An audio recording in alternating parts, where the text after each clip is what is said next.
Hey guys, today we're going to replace this propane regulator and the propane lines, I guess pigtails. So this is what our our travel trailer came with. Is this Helco regulator out of Van Nuys, California. And it went to a copper line that ran through the trailer. So, I didn't even try to hook this up. I don't trust it safety-wise.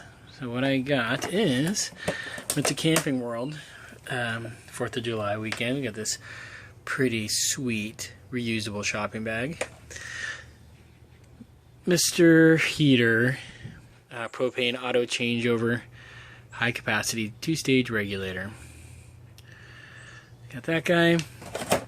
We got a couple of the braided stainless, made in the USA, which is awesome.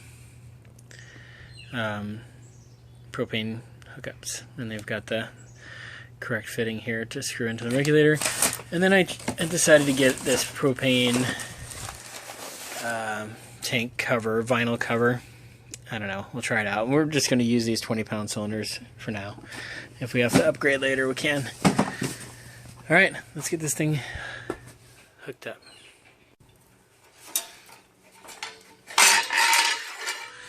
Alright, so the old regulator just had a couple old rusty screws. I already cut them off. Go ahead and take this off of here.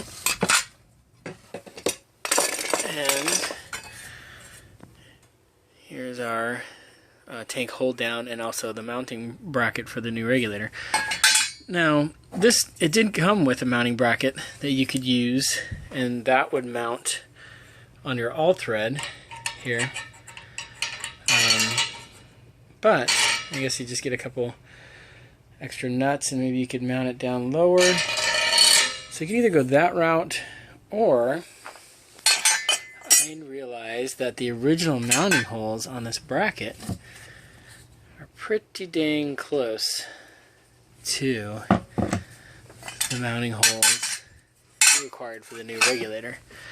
And if you notice that the new bracket has slots instead of holes,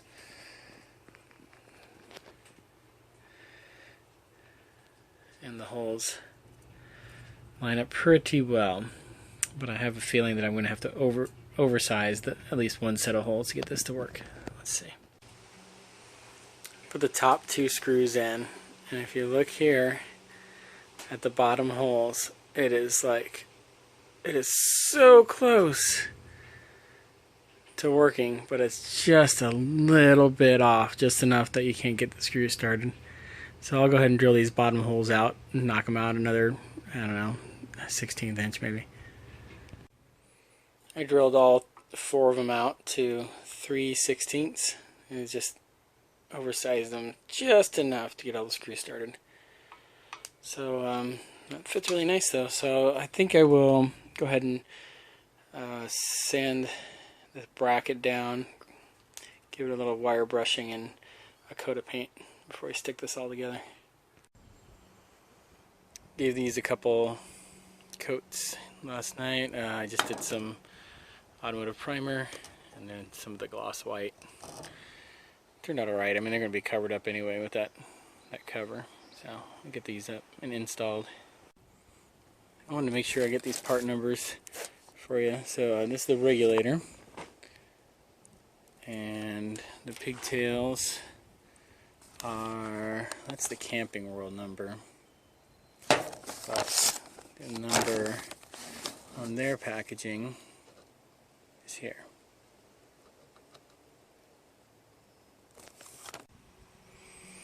Alright, so these have the inverted flare here. And then on the inside of the fitting on the regulator, you can see that there's a matching flare there. So you don't need to put sealant on these threads. Don't put sealant on these threads. The seal happens right there on that flare when the 2 flares meet. Okay, putting sealant on here is just end up getting in your lines, getting into the regulator, messing it up. So don't put sealant here. Alright, I'll snug this down a little. We're going to go ahead and run these 20-pound bottles, I think, for now. One, because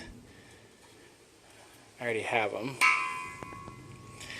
And two, I'm not sure how much propane we're going to use. So we're just going to run these 5-gallon or 20-pound bottles for now.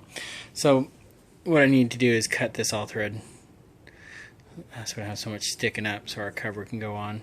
And if I ever decide to change my mind and get the taller bottles, the bigger bottles, I can always just replace that all thread and just put a new chunk on there.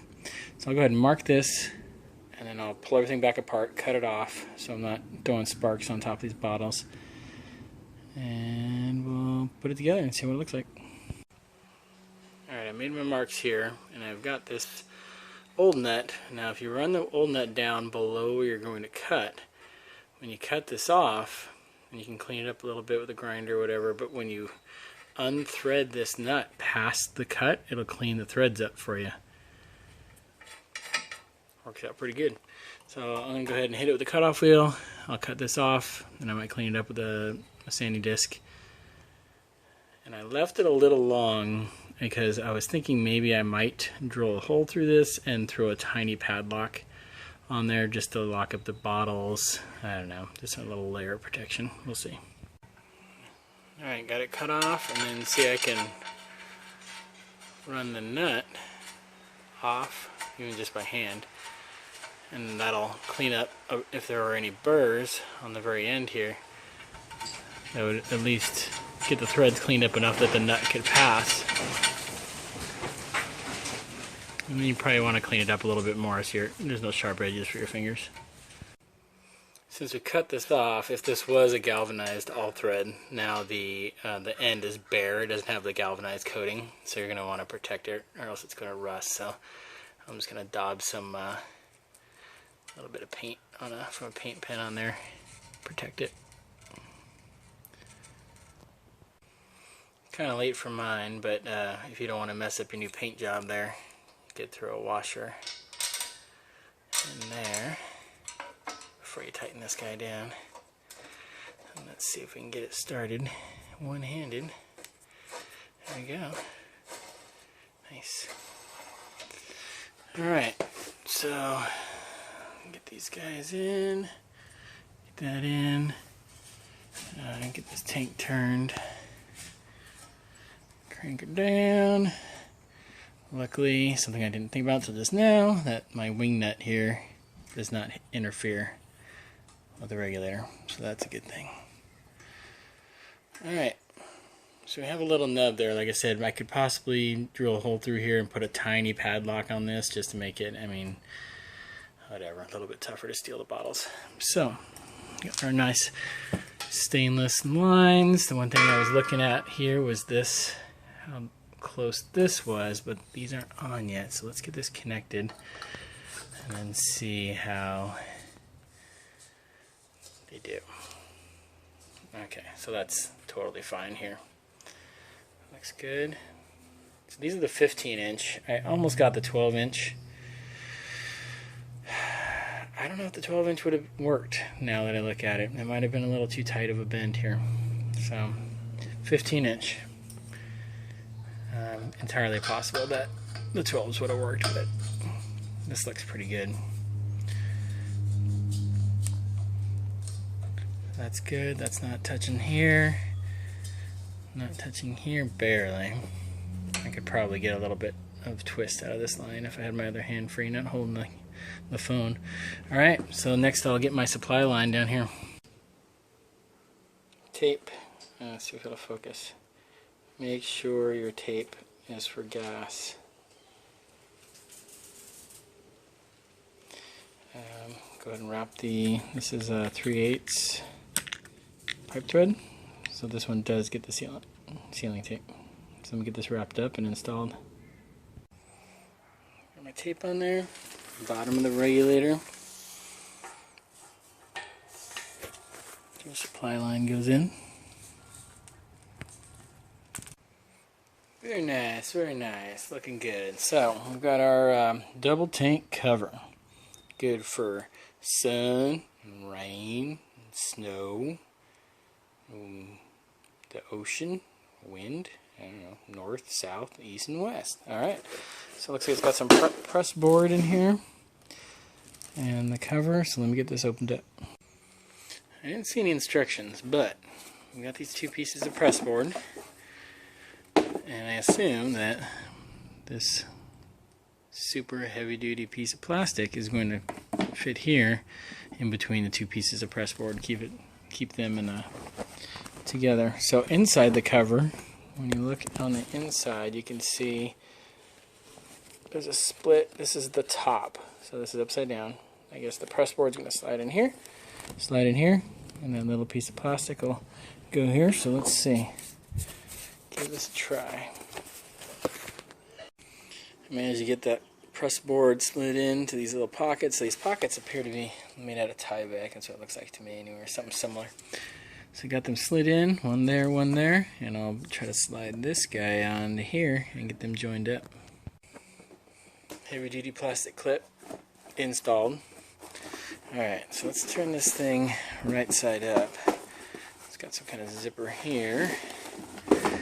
So now, with my dirty hands, I suppose when this is on there, you could use the zipper to access the regulator. So I guess we'll want a zipper on the front. Let's get it up there. So it's got this elastic sewn in to the bottom. It's actually kind of tight to get over the tanks, but I guess I should have cleaned the tanks, at least wiped them off first, because I'm going to get this dirt all over my brand new cover. So let me wipe that off. Now, it didn't look too bad, actually. It was pretty tight going on, which is good, I think. It might loosen up, you know, after it stretches out a little bit. So let's unzip it. So you can see it's kind of got a peak to it. I think there's a little bit of all thread I think is sticking up, but the peak might be good. I don't know. Maybe the water will run off better. So let's open it up and see what's inside.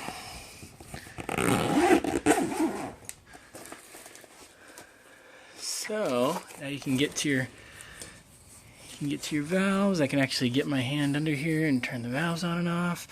Check my connections, and I mean, I don't know. We'll give it a try. I mean, it doesn't seem like it's super heavy duty, but it just might surprise me. I don't know. That's pretty tight. I don't want that zipper to come loose. There we go. So, I mean, I could trim that all thread, maybe take a little bit of this peak out, but you know, let's run it. We'll see how it goes. I just think it does look a lot better than a couple of dirty tanks there. I mean, I wasn't planning on having show tanks that are painted the same color as the stripe on the trailer or anything, so I think that would be better to look at than a couple ugly tanks with some name brand on them. Yeah. Alright, thanks for watching.